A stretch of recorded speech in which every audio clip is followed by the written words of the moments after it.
Patch 0.9 for Last Epoch was one of the biggest patches that the game had in a very long time. Not only have we waited a long time for new content, but also the patch was just quite big. There's a lot of moving pieces getting this game to be online and multiplayer, along with a bunch of changes to the meta builds as well. So not only did we see the ailment changed, ailment effect changing over to penetration instead, we also have adaptive implicits for melee weapons, we have the change to critical strike vulnerability for all the rogue characters, we have new uniques, new nodes, new interactions, and we've even had a couple build contests as well that really force people to think about their characters in new ways and make new builds. So we have patch 0.9.1 dropping very soon, or perhaps if you're watching this in the future, you've already seen that patch.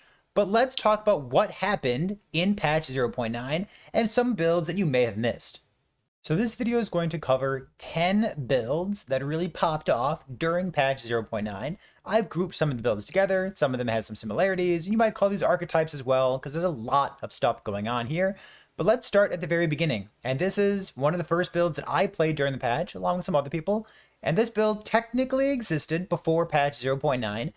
But this patch brought along with it small changes to the range of the lightning proc in Tornado, along with a buff to the base damage and damage effectiveness of the Tornado proc. And that is the lightning bug. So it turns out running around in Swarmblade form with up to 10 base critical strike chance generically for your character. Holy moly.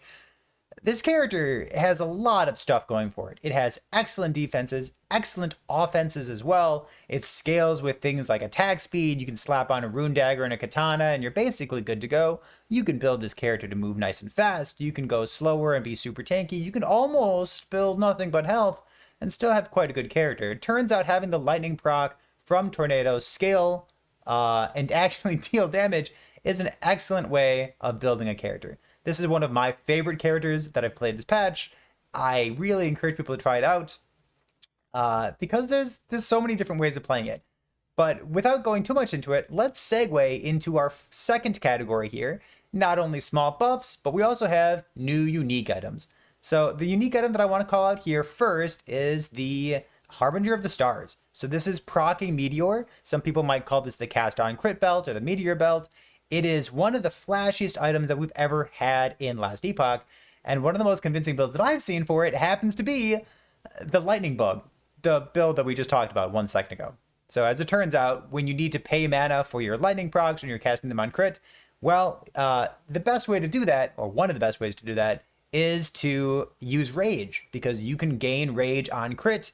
So not only are you critting in order to consume rage, but when you're critting with the meteors, you also get rage back, and you can sustain the cost for the meteors very, very well. There are a number of builds that can make use of the Harbinger of the Stars unique belt, but this is the one that I ended up playing. I saw some other people messing around with it as well. It is flashy, and it is awesome. If you haven't played around with the belt yet, I highly encourage it.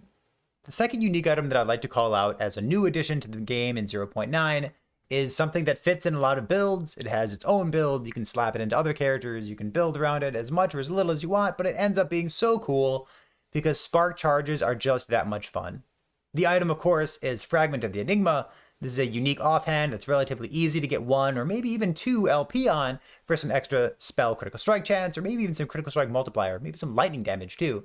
So the build that I'll call out here is, again, something that I've played in particular, but that is a TP Sork build using Mana Strike. TP is going to proc a bunch of Elemental Novas. This ended up being a character that I really enjoyed playing, and in fact it was hard for me to swap off this character because I knew that whatever I play next wouldn't be as satisfying. It wouldn't have as much clear speed, it wouldn't have those nice juicy pops that kind of remind me just a little bit of Herald of Ice and Herald of Thunder. This character was a blast to play, and I love to see more items like Fragment of the Enigma added to the game as well. They don't necessarily give you all the damage, but they tell you how to build your character. They say, hey, if you stack intelligence, maybe you can go ward-based, maybe you can go fractured crown and mana-based, maybe you can slap this on a melee character, maybe you could try to proc this off fireball. It's just a really nice item, and I'd like to see more things like this in the future. A+. We've talked about a couple small buffs that have been added to various skills. We've talked about new unique items added to the game, but what about new nodes that have been added inside of a skills skill tree? The first one that we'll talk about here is the dual wield node in Rive, along with the Void Knight specific node that doubles your chance to echo. I ended up playing a build that I absolutely in love with, and I saw some other people on YouTube who inspired better versions of my build as well, and that is a Fizz, Crit, Rive, Void Knight using a two-handed weapon, consuming ignites, which for some reason has no cap on it, and allows you to get tons of physical penetration.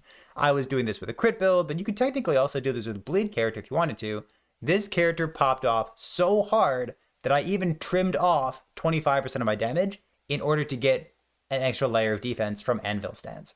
If you've never seen this character, or if you're looking for an A or even an S tier melee character in Last Epoch, this character, it's got really good defense. And if you don't want that defense, it deals absolutely nutty damage.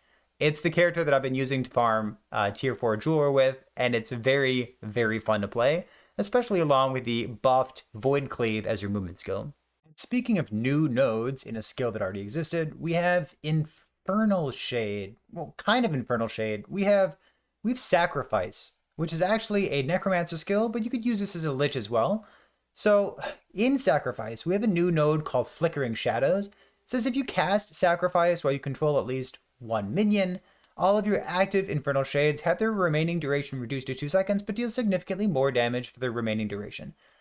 I need to link you to all of the information that's provided about this build because it actually comes from a build contest with the enormous brain of ZeckarIsBae, in case you've seen him on YouTube or Twitch streaming some of his minion builds that he plays. So this build actually came about as part of a build contest that I've been hosting over on twitch.tv/PayerThePig, encouraging people to build around new nodes and new skills and new items.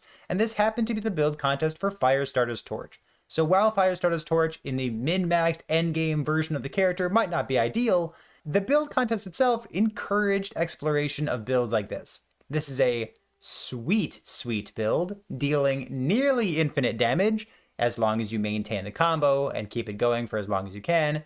It is a very cool character with very neat interactions.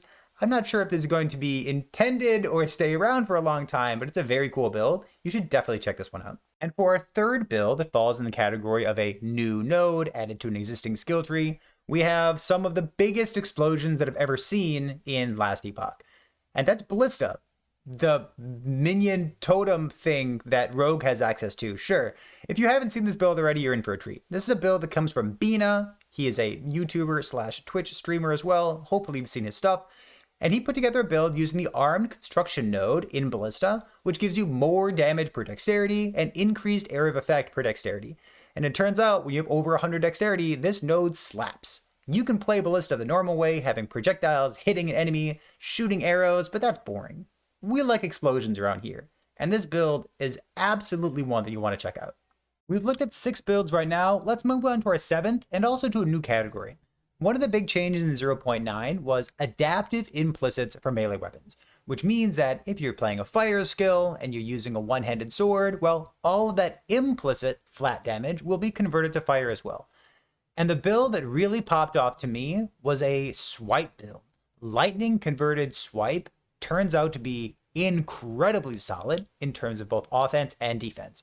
The build guide that I'll link to you is one here from Volca, who's been spending a lot of time working on a variety of high-end builds and really pushing them to their extremes. And I can't stress enough how happy I am to see people out there who are playing builds for just a long time, spending time at 500 corruption, and really hammering out the details of what these builds could be in the min-maxed version. So normally swipe itself doesn't have any conversion on it, but there are new nodes on it that allow it to gain the lightning tag, and then we can also convert more to lightning by using the unique gloves as well.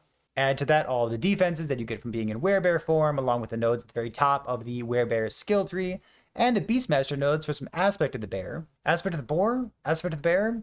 We might just rename that. Man, bear is so tanky, isn't he? In any case, if you're looking for a melee build that really emphasizes the melee adaptive change, or if you're just looking for a melee build that you can run on all fours and be pretty happy about it, this is quite the build for brawling with your enemies. Moving on from the adaptive melee implicit weapon change, let's talk about some masteries. There's one node that really popped off and saw a lot of play at the very beginning of the patch. I actually didn't play any characters with this personally because I kind of think it's going to be nerfed. It has to be nerfed, right? It's so strong. This node is called Lost Knowledge, and it's in the Sork skill tree. This node says you gain ward based on your maximum mana when you use a skill that costs at least 40 mana. So what you'd like to do with this is have some intelligence for some ward retention. Maybe you're using the Frostbite gauntlets as well to get some extra cold or cold res turned into ward retention. But you'd also like to have a big mana pool.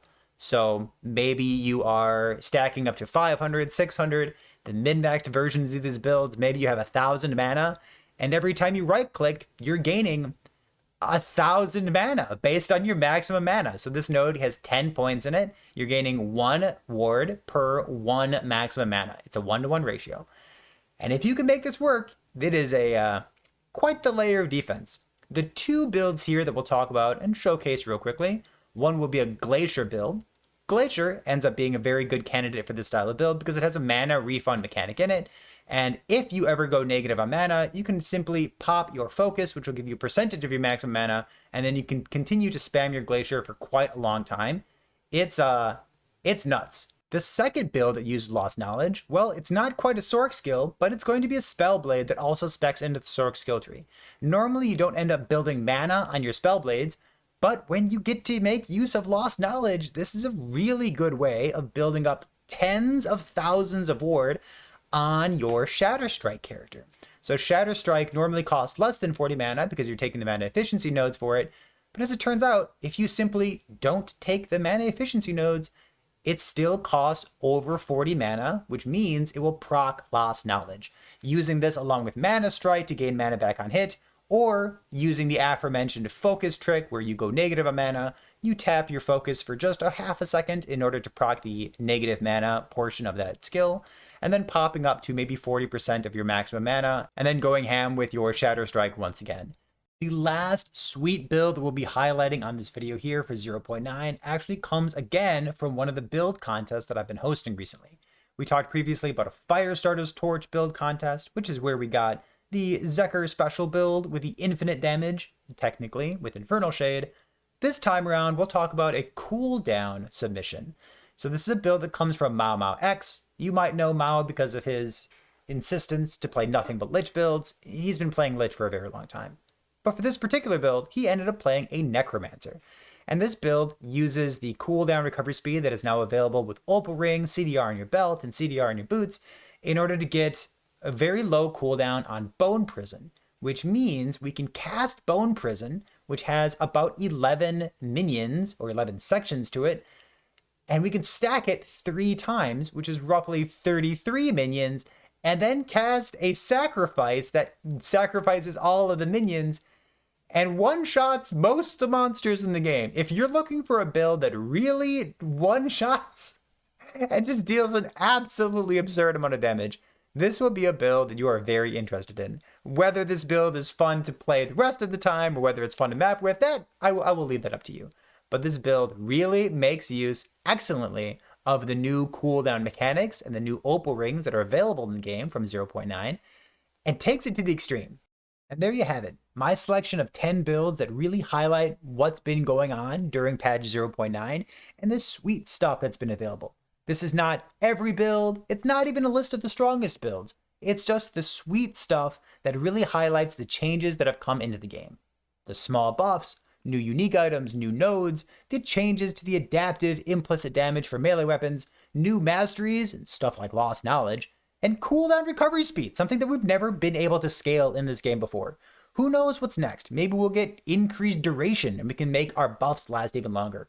But if you've been playing Last Epoch during patch 0.9, maybe you've been working on a build or you've seen someone playing a build that's just as sweet, if not sweeter, than the builds that I've highlighted here.